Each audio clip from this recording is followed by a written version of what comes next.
Раз. Hi guys, again, we have a question. Houston.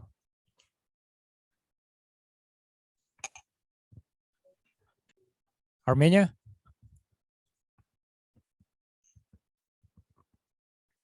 Do you hear us? Yes. Let's continue. Can we have a question for you? Yes, sure. So,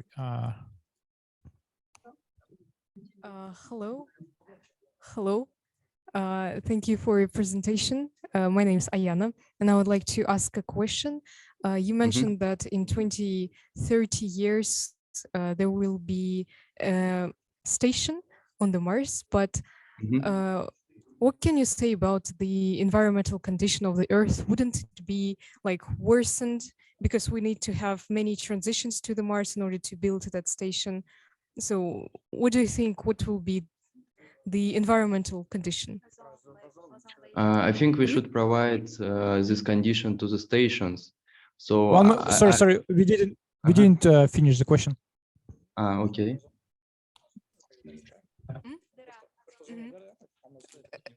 Especially about the ozone layer. What can you say about this?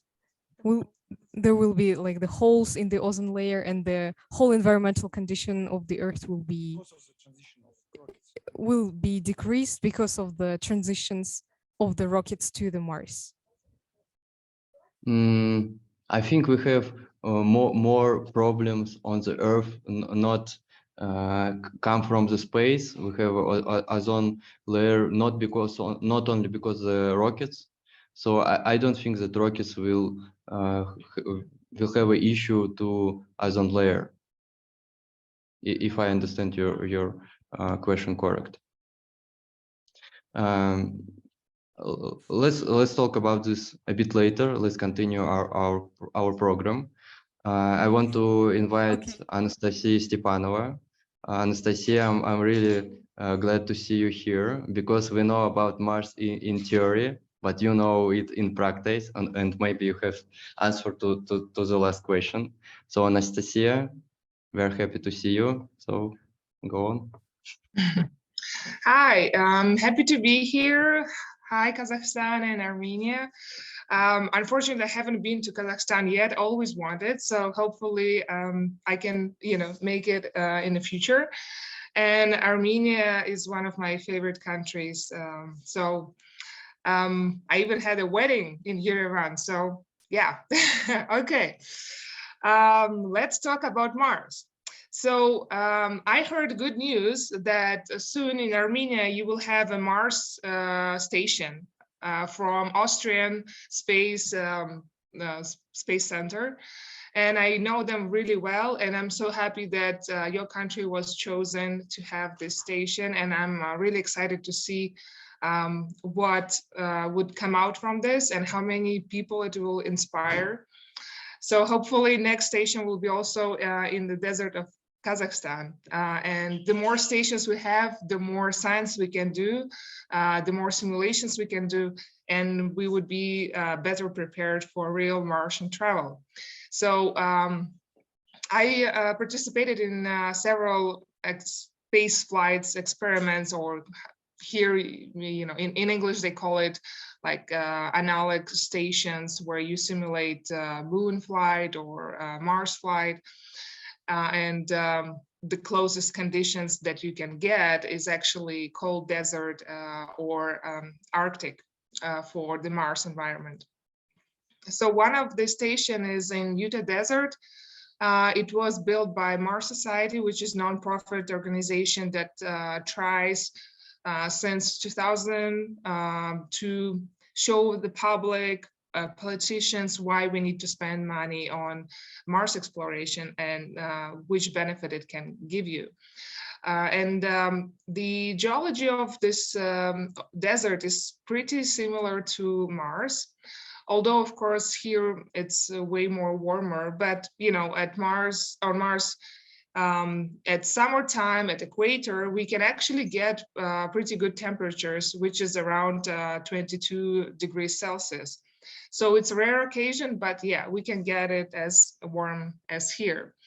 And here you can see a station which consists of the habitat, basically where the crew lives and works. Then this is the greenhouse, transparent building. And then we have these tunnels which imitate that you get out from the hab, and you don't need to wear the spacesuit, so you can use these tunnels and go to the observatory, which was, by the way, sponsored by Elon Musk. And then here is the science lab, science dome. But if you just get out from the hab, from this side, you need to wear a spacesuit. So this was the whole legend. You're really on Mars. You're limited with resources. You're limited with everything, and you can only go outside wearing a spacesuit. Of course, spacesuit was also the mock-up. Here, the closer look, and look how beautiful it is at night. The second station that Mars Society also built, actually located in the wildest location. It's an uninhabitable island in Arctic, Canadian part of Arctic. And the station located at the edge of the old ancient crater, which is 39 million years old. And here, yes, you really feel that you're somewhere on another planet, and you're like at this island. You can see it here. It's been only 6 of us and no one else. Well, and maybe polar bears, but hopefully we didn't see them. I mean, yeah, it was luck, because otherwise I wouldn't talk to you here. Polar bears are very dangerous. And here in pink, you can see, we spent there 1 month. So this is our path in 1 month, all our exploration of the island. And so here is the crater, and we basically work around the crater. And here you can see pieces of ocean. So we were lucky not to see polar bears, because usually they hunt at the seashore, and we were in the middle of the island. Of course, on Mars, there are no polar bears, so we're more safe. Here you can see, this is me and our crew geologist, Jonathan Clark, and this is the flag of Mars. So it represents 3 stages of Mars terraforming. Mars red is how it is now. Then when we start terraform this, adding CO2 into the atmosphere, it becomes green. And then when finally we balance the atmosphere to the condition when water can be in liquid condition, then this is the blue color, which represents oceans and rivers on the Mars. And we spent 3 months in Utah Desert, and then we're supposed to spend 3 months in Arctic, but because of the weather conditions, we only had a month of time. And this is our crew.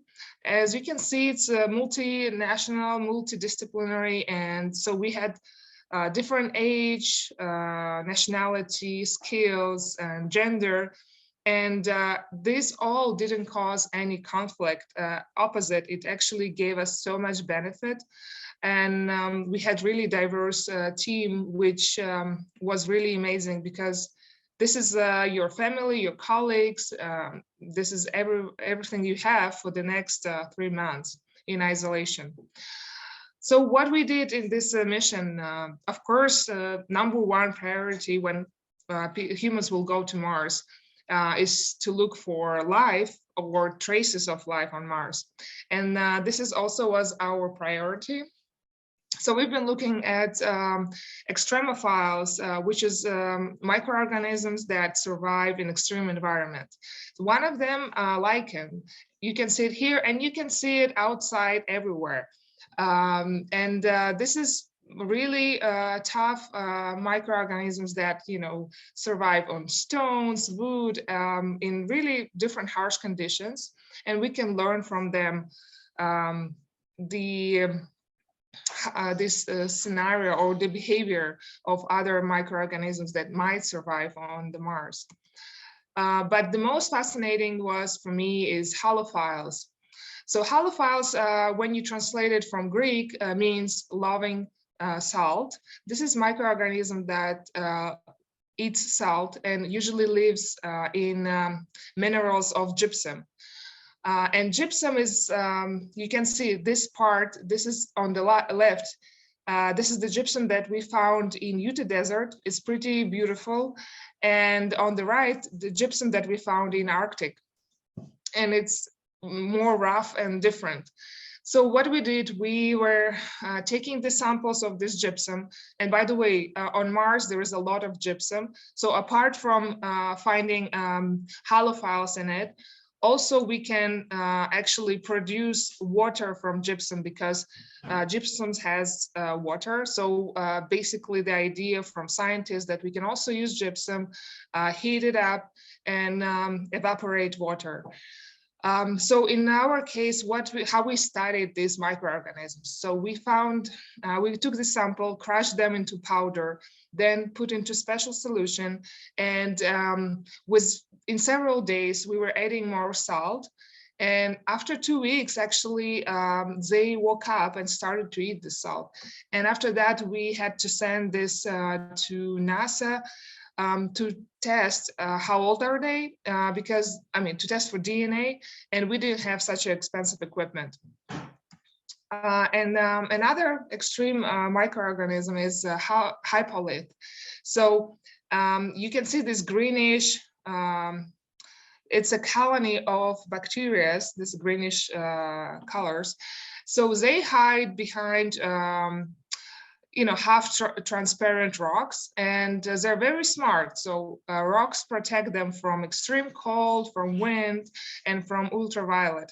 And it's really fascinating to see how this microorganism started to, managed to protect itself in a really harsh environment. So we are also thinking that maybe on Mars we can find something like that. The spacesuits, of course, we're not going to have this kind of spacesuits on Mars, but it's just a mock-up to show you how hard it will be working on Mars. So they weigh 14 kilograms. And also it's you have limitations in your view. It's hard to breathe. And when usually we've been working outside doing the EVA, it's extravehicular activity. For like up to 4 hours, and you really get tired because you need to climb the hills, or you need to dig the ground and soil, get samples, or you need to build something. I think one of the most interesting challenges for designers, for engineers, what kind of spacesuit we will have for Mars, because now the spacesuits for EVA, they weight around 100 kilograms, but since we're on ISS, where it's almost where it's microgravity, then astronauts don't feel this weight.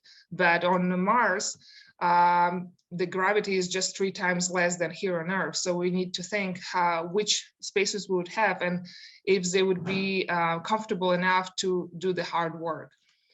And when I'm talking about hard work, we had this experiment of building this really simple dome. So we first built it without spacesuit, and it took us 30 minutes. But when we put on the spacesuits, we were amazed by the time we spent. It took us 3.5 hours. So it just shows that the spacesuit design is really crucial for productive and fast work. Apart from microbiology, we had different engineering experiments. And we were lucky enough, so you can see on the upper left, this is the rover from a German space agency called Sherpat. It's really neat rover, and it can actually stand up or climb hills on 45 degrees. And the hand or the manipulator that it has rotates 360 degrees. Then he can also change the batteries, because the smaller rover will come and switch his batteries, and then he can continue the work. I'm not sure when this rover will be sent to Mars, but it's really, I think, next generation of rovers. The next picture on the right, our commander was trying to improve the spacesuits, and he tested different sensors that would help when you're doing long spacewalks. And so we also had this interesting project, how interaction with plants affect the human mood and psychology and feeling. And so it's interesting that when you're in isolation and you have, like, you're limited with everything, something new and something alive like a plant really makes you excited, and you start to treat it as your pet. Food. So of course on Mars will be dehydrated food, basically food that was that lost water, and therefore it can weigh way less than it is in reality. And then when you send this food to Mars, you need to just again add some water and heat it up, and it's ready. So we've been creative with that, and I think it's one of the also interesting part of our mission, that we could actually cook instead of what astronauts now have. It's like ready meals, because it adds creativity, laughs, and something different and something new. In this kind of conditions, you always seek for something new, because you're limited with anything. So this is our crew quarters. If you're afraid of small spaces, I think this is not the best place for you. But for us, it was, enough. So it's 3 meters long and 1.5 meters wide. And it's pretty okay for, to spend time by yourself and just have a good sleep. And of course, we, used the space how we could. So we used the engineering lower deck for exercise, and most of the time, we hang out all here. And here you can see Arctic Station. So it was not as, it didn't have different modules. It's way more limited because it's very expensive to send anything to this island. And also, terrain here, it's really rough. So the oldest stones are very sharp, and your shoes would be ruined after several months. But apart from the stones, we had also this interesting phenomena. I hope it will play. Oh my God. Mattress? Can't believe your eyes. But you can do that anywhere up here, just top around that. So this was quick math. This phenomena is actually due to permafrost. So basically in Arctic, the ground doesn't melt below 1 meter. And so at summertime, when there is snow melt, the 1 meter of the soil is saturated with water, but it couldn't go lower because then there is the frozen ground. And that's why we had this quick mat situation. And quite often crew members were stuck there, and we had to save them and take them out. And then just imagine you're in a spacesuit, you're stuck in this quick mat. And if all of a sudden there is a polar bear, that will be a really interesting story for the movie. So every time when we had to go out, one of us was without spacesuit and was carrying a gun. This is a protection from polar bears. So we had to always watch for the polar bears on horizon. And I remember when I was doing this, I was always, worried. So there are pieces of snow still left, and I was like, okay, this white dot, is it the snow or is it moving? Yeah, so it's a really interesting experience. And here you see, it's the first deck of this Arctic station. And since at this station, not often we have crews, So when we came there, last time people were there 5 years ago, and we didn't know in which condition the station is. So on the first floor, we didn't have lighting. The electrical system was broken, and all the time it was, you know, rain with snow, and inside it was also gray. And it's interesting for the psychology that it starts to affect you, you know, gray colors, rain with snow, and gets into your mood. For me, it was okay because I lived in Moscow, so we had this weather for like 6 months. But for team members who are from sunny countries, I started to see how they changed, and it's really fascinating that all these small details really important for you know, healthy crew, like the lighting, the colors. And here, this is interesting research that it was done by Institute of Biomedical Problems on our team. So it's like a psychological survey. And so here, these letters A, B, C, D represent each crew member and the level of anxiety each crew member had in different periods of mission. And it's interesting. So for B, for example, his level was always low, or that's what at least he showed. So we don't know how, you know, how honest were the answers in survey, but it's just interesting that such a different correlation between different crew members. And of course, in these conditions, you need to have a sense of humor, otherwise it will be really hard. And this is our crew commander. He writes to our crew psychologist.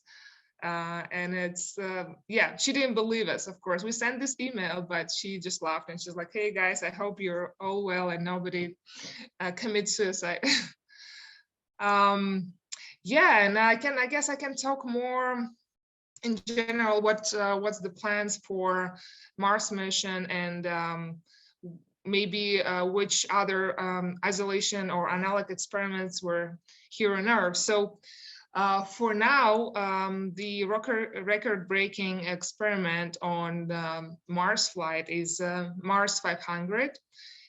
It was held at Institute of Biomedical Problems in Moscow. So for 520 days, 6 men spent in isolation in a space station mock-up. Just imagine it's like 520 days, which is crazy. Yeah, but they proved that it's still manageable and people behaved adequate. Nobody killed each other, so everything was fine. And we're still doing this kind of experiments. I used to work at Institute of Biomedical Problems, and so I think next year they are starting 1-year isolation experiment called Sirius, which simulates flight to the moon, and then you orbit the moon and you're coming back. And it has more than 80 scientific experiments on your physiology, psychology, immunology. And so, yeah, if you're interested in participating, and if you're either a doctor, engineer, or scientist, and you have a good health, so you can actually write me and I can connect you with IBMP. And you can, you know, give it a try and feel what it's like to be astronaut, analog astronaut. That's how they call it here. I think let's take questions, and that will be the best, right?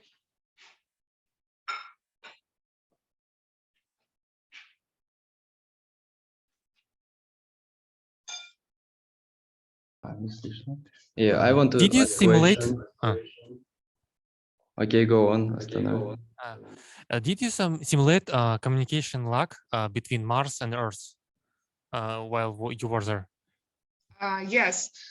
So we did simulate this communication lag. So first of all, we had really limited internet, and maybe just once a day we could connect to the internet and send the reports mostly.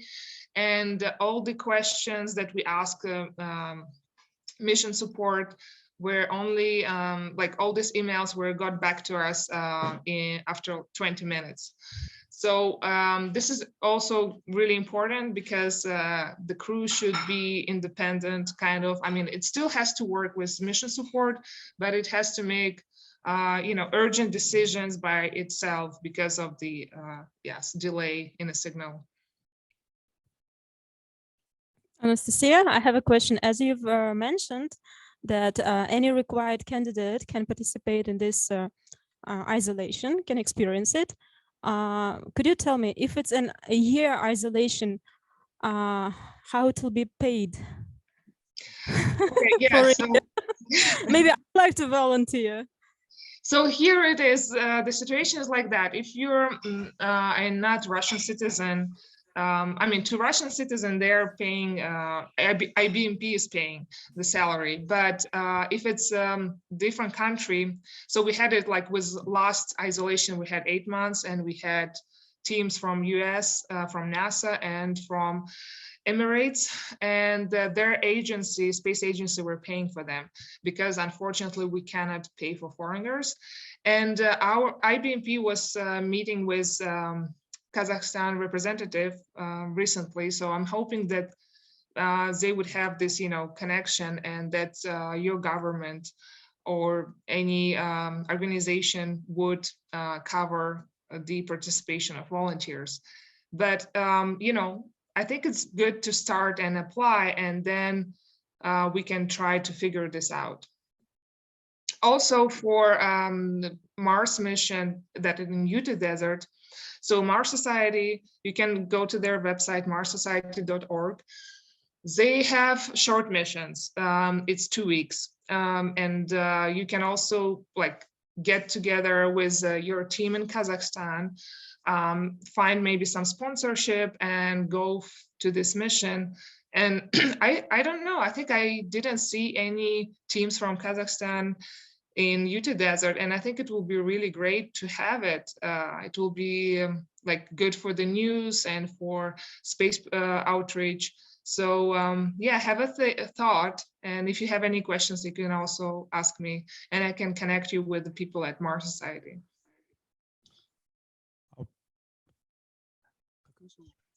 Anastasia, I have a question.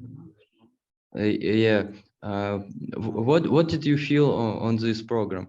Did you feel that you are real on Mars, or did you feel that it's a kind of game? No, I really felt that I'm definitely not on Earth. I think there were two moments when I felt this. First, when you're in a spacesuit and you're working for several hours and it's hard, and you see this beautiful red desert. And I remember that there was such a real feeling that, oh my God, I'm on Mars. And then I see plants, and I was like, no, I'm on Earth, because there is no plants on Mars. And the second moment was in Arctic, also during the EVA in a spacesuit, where you don't see anyone, no animals, no plants or birds, there is nothing. And it's really so different. It's such a different world that you're used to. So you really think that you're on another planet, and you feel so alone, it's an uninhabitable island, and you really feel it. So yeah, I definitely didn't take it as a game, especially in Arctic, because I mean, if you take it as a game, it's really risky. There are so many dangers there, polar bears, or being you can stuck frozen if something gets broken, or if something has injury, someone has injury. Because of the weather conditions, we would wait for the airplane to come and pick us up, maybe for a week. So it was really surviving mode.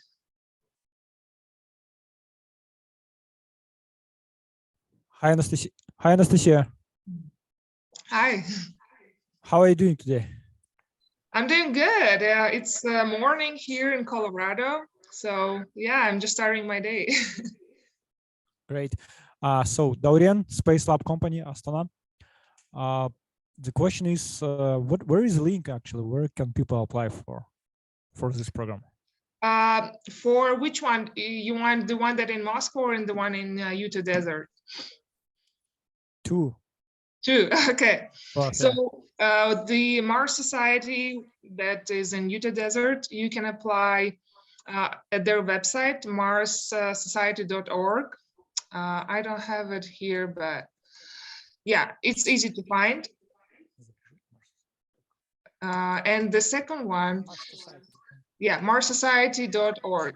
So here is the logo. I don't know if you can see it. Yeah. Yeah. And for Moscow one, so Institute of Biomedical Problems, that's the name. Институт медико-биологических проблем. And they have now, I mean, they have the website, but also they have the page on Vkontakte where they're answering questions. But you can also write me if you want to apply, and I will connect you directly to people who are in charge of this mission. Thank you.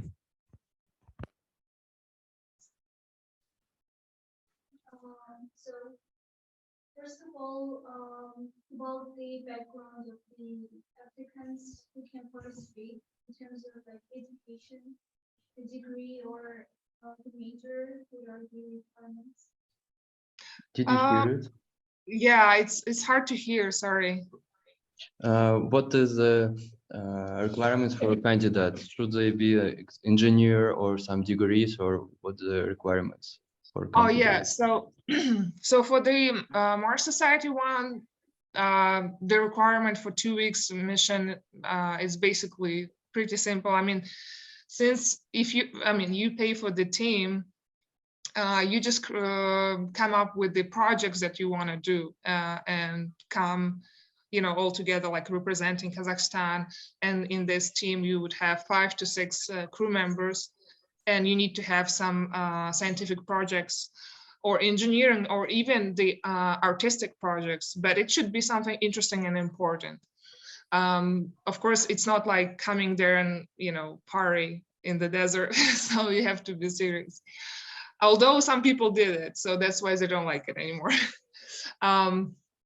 And for serious mission that is at Institute of Biomedical Problems, it's way more strict. So the health check is like the same, is as rigorous as for cosmonauts. You have to be 28 years old. Yeah, you have to work or represent a field that somehow can be connected to space. Well, it can be, being a doctor or scientist or engineer. But yeah, it should be somehow, in this field. And the rest, yeah, it will be rigorous test on your health, and then many people didn't pass, so we'll see. But this experiment, you can also have a look at the IBMP website and also the website for Sirius. So you can see the logo here, Sirius. First 3 experiments were together with NASA. And the 1-year experiment, I'm not sure if still it will be with NASA or not, but we'll see. Anastasia, thank you for your answers. I want to ask why in US you didn't have any sensors which will test your anxiety levels in on hormone level or other than questionnaire, and about scaphanders, and why don't you have thermal cameras inside scaphandar or sensors that will, for example, tell you whether there is a polar bear nearby or not, or I don't know, maybe it will be useless in Mars, but who knows? We don't know what will happen over there. And I wanted to ask everyone who is willing to go as a cosmonaut to Mars, should they or must they pass this test in simulator in US? Is it a requirement or something, or you are doing it as a first steps in this journey? Yeah, so for now, there is no requirement for astronauts to pass, to have the simulation here on Earth in order to go to space or to Mars. But I think for like real Mars mission, for sure, the crew that would be selected, it should spend, you know, several months in Arctic or Antarctic station to really test themselves to bond, because flight to Mars will be really tough, and it will be something else, and no one else before did it. So the most dangerous thing is human factor, and there are many. Okay, so I'll just talk a bit more about the human factor thing. So there is few things that psychologists really afraid that Martian crew would experience. So first, when you fly to Mars, it would take us around 7 months. And so at some point, when you're in a spaceship, you don't see the Earth already, but you don't see the Mars yet. And so psychologists worry that in this point, that's really can, you know, trigger anxiety and stress from the crew, because you're in the middle of nowhere. Just imagine, never before humans experienced that they're not at, you know, not connected to any planet. And second interesting aspect that usually during any mission, exactly in the middle of the mission, the crew starts to be less motivated and depressed, because they think that, okay, we did this half and we need to do another half, and they already, you know, imagine how hard it will be, and so their mood goes down. And so it's interesting what we can expect from Mars expeditions.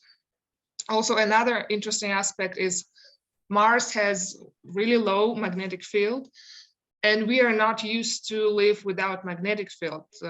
It connects to our brain function and, you know, to everything. So IBMP also has this new experiment to study the effects of low magnetic field on humans, because before there was an experiment on mice, and it showed actually that with the time, they had problems with cognitive function and with fertility. And just imagine if it's true, and if it would be the same for humans, it will be crazy. Like if humans spend a few years on Mars, and then they would stop thinking logically, and just, you know, wouldn't have the same level of intellectual level, it will actually be way lower. That's also dangerous. You were asking in the first about the sensors.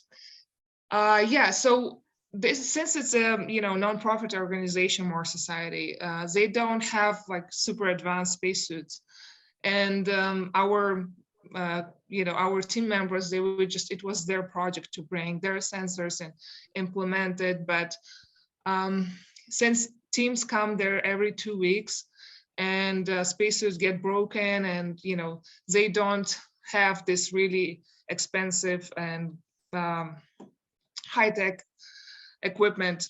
Yeah, but of course, in the real spacesuit, there will be plenty of sensors. As for the thermal sensors for the polar bears, it wouldn't work. I mean, polar bears, it should be, you should know that they're somewhere next to you. Well, at least, I don't know, at least 20 meters, at least, or maybe even more, because they have really high, like amazing speed. So they're the fastest animals, and it wouldn't help if the sensor see them and you have only a few meters. Yeah, hope I answered the questions. Thank you very much.